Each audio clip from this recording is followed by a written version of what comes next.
Olá, sejam bem-vindos a mais um vídeo.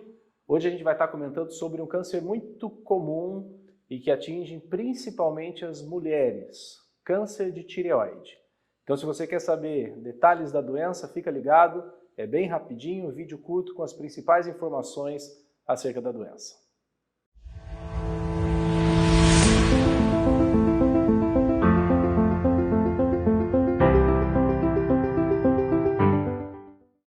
Bom, antes da gente falar sobre câncer de tireoide, a gente precisa entender um pouquinho o que é a tireoide, né? E tem muita gente que se refere à tireoide como um problema. Eu tive tireoide há alguns anos. Isso não tem muito sentido. Tireoide faz parte do nosso corpo, é uma glândula que produz hormônios que inclusive são fundamentais para o bom funcionamento de vários órgãos, né? Então, os hormônios T3 e T4, que são os hormônios produzidos pela tireoide, regulam o funcionamento do coração, do intestino, da atenção, né, do centro de saciedade. Então, indivíduos que têm uma alteração na tireoide, o mais comum é a tireoide não funcionar direito, né, hipotireoidismo, eles acabam engordando, tendo dificuldade de concentração, tem falta de disposição, tem mais sonolência. Então, na verdade, tireoide faz parte da nossa anatomia e ela funcionar bem é fundamental para que os nossos vários órgãos funcionem de maneira adequada.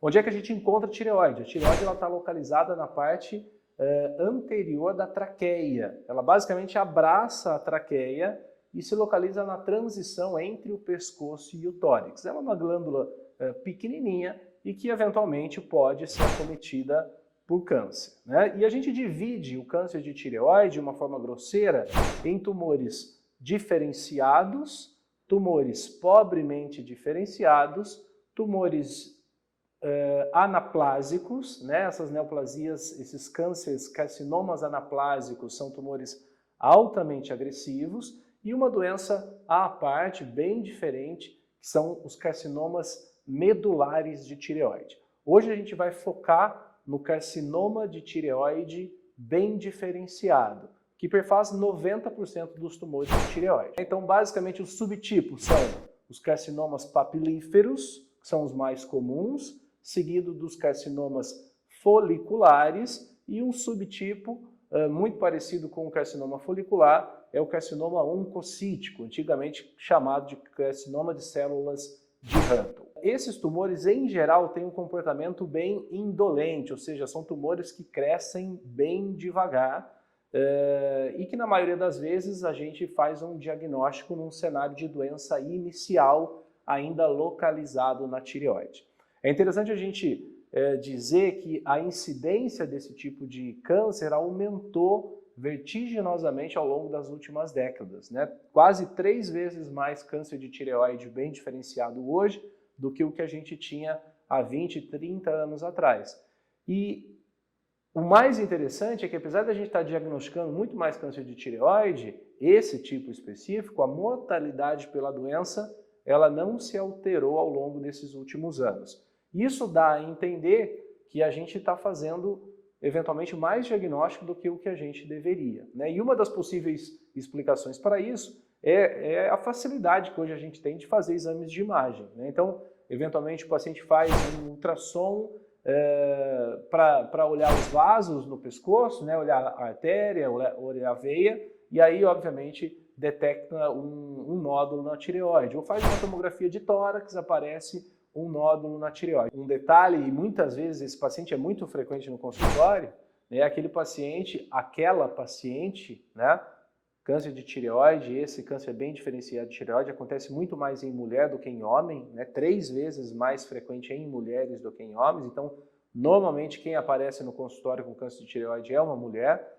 e não é incomum a história de que ela passou no ginecologista, né, e pediu para que fosse feito um check-up, e aí dentro desse check-up foi solicitado um ultrassom de tireoide, tá? Então, é importante a gente dizer que não existe uma recomendação para um rastreamento do câncer de tireoide. Não tem por que a gente ficar fazendo ultrassom de tireoide num paciente assintomático e não tem um nódulo palpável, não tem uma íngua no pescoço, para eventualmente fazer um diagnóstico e encontrar um nódulozinho. Não tem nada, nenhuma diretriz que recomende esse tipo de medida e não tem nenhum estudo mostrando que isso traz algum benefício. Então, quem é que deve investigar um câncer de tireoide? Quem eventualmente aparece com algum sintoma. Qual é o sintoma? Um nódulozinho na base do pescoço ou uma íngua na região do pescoço. Esse paciente sim merece fazer um exame de imagem.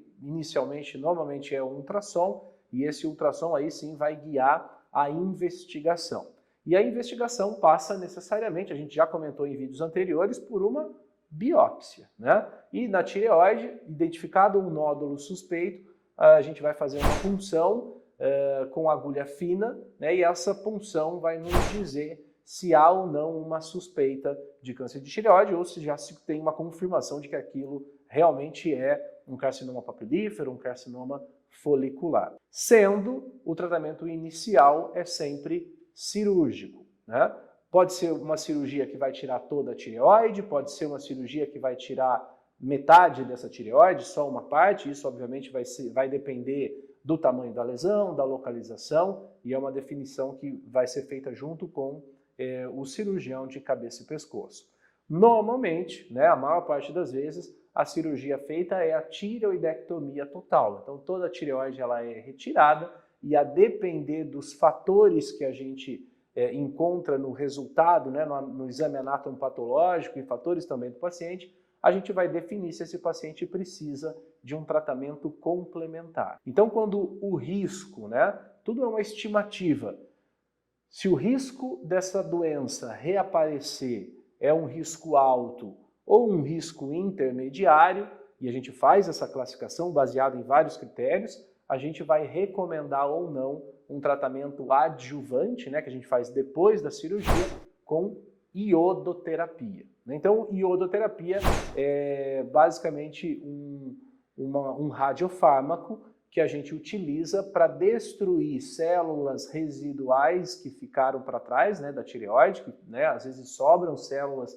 no leito tireoidiano, então serve para eliminar essas células e também para eliminar eventuais células cancerígenas que estejam tanto na região da tireoide quanto eventualmente em ínguas do pescoço ou já eventualmente em algum outro lugar do corpo. Cada vez que a gente faz uma aplicação de iodo, né, esse iodo terapêutico, essa iodoterapia, alguns dias depois a gente faz um exame de imagem para ver onde que esse iodo foi captado, né? E de uma forma ideal, depois de uma cirurgia, a gente espera encontrar uma captação só na região do pescoço, que a gente interpreta na maioria das vezes como sendo células tireoidianas que ficaram para trás. Como é que funciona a iodoterapia? Por que a gente faz isso? Eu falei no começo desse vídeo que a nossa tireoide produz hormônios tireoidianos T3 e T4. O iodo faz parte da composição desses hormônios. Então é natural que a célula tireoidiana capte o iodo circulante no sangue, né? O iodo, basicamente, a gente encontra em peixes marinhos, né, ostras, e obviamente em regiões mais distantes do litoral, há alguns anos, há algumas décadas, né, notou-se que esse... Vamos só voltar essa parte, porque esse é o peixe marinho. Mas peixe de água salgada, peixe marinho. Mariscos, moluscos também.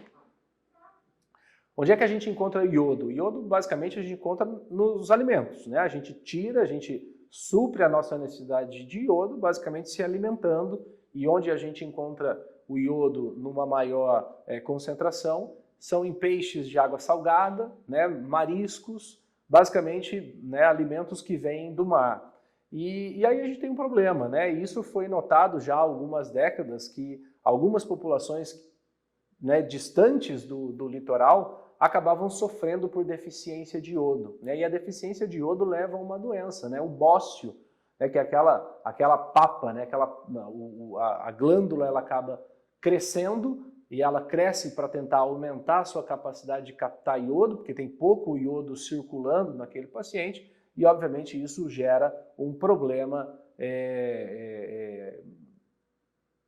podem levar a complicações locais por conta daquela massa que se forma no pescoço. Então já há muito tempo, hoje o nosso sal que a gente usa na cozinha, ele é o sal iodado, justamente para a gente diminuir a chance de haver esses problemas da tireoide relacionados à deficiência de iodo. Enfim, da mesma forma que a célula da tireoide capta iodo, a célula do câncer de tireoide, esses cânceres mais comuns, também fazem isso, eles captam o iodo circulante na corrente sanguínea. Então o que a gente faz? A gente usa essa estrutura, essa função da célula cancerosa para destruir essa célula. Então a gente usa, na verdade, um iodo radioativo, que quando ele é captado pela célula, acaba matando essa célula, né? Então a gente já usa a iodoterapia há bastante tempo e, em geral, esse tratamento ele é feito de forma adjuvante, né? Depois da cirurgia, para complementar a cirurgia.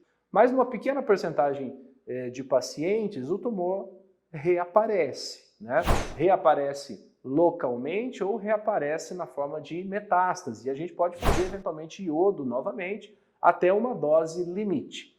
Ultrapassada essa dose limite, se a doença segue crescendo, segue aparecendo novas lesões, aí a gente tem que começar a pensar em tratamentos diferentes, né? E até pouco tempo atrás, o que a gente tinha para fazer de tratamento era quimioterapia, e a quimioterapia padrão, a quimioterapia citotóxica, né?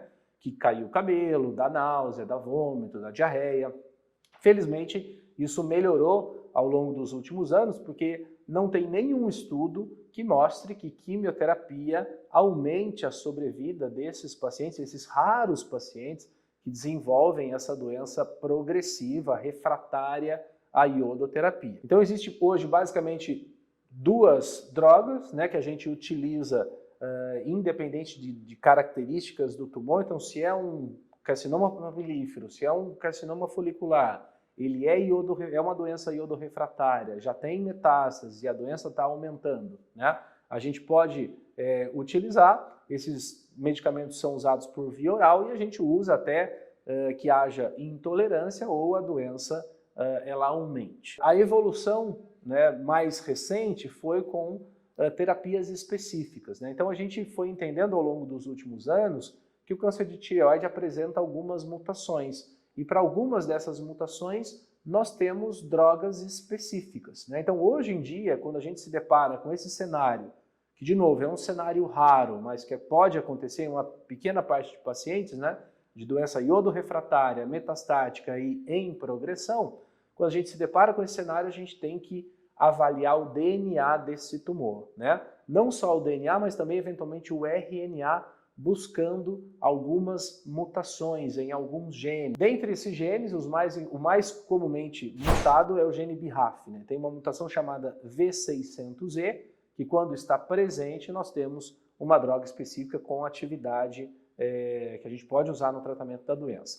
E além desse, outros três que podem ser encontrados, né, alterações, fusões, que são os genes do RET, o gene ALK, e os genes da família N-TRK. Então, hoje em dia, esse painel molecular, os moldes do que a gente faz em câncer de pulmão, né, a gente também faz em câncer de tireoide, e isso é fundamental para a gente estabelecer qual vai ser a sequência de tratamento para esses pacientes. E os resultados são resultados muito melhores do que o que a gente tinha com quimioterapia, os efeitos colaterais também são bem diferentes e, em geral, mais a menos do que quimioterapia. E hoje, felizmente, a gente tem um número de alternativas muito maior para tratar a doença do que o que a gente tinha há alguns anos.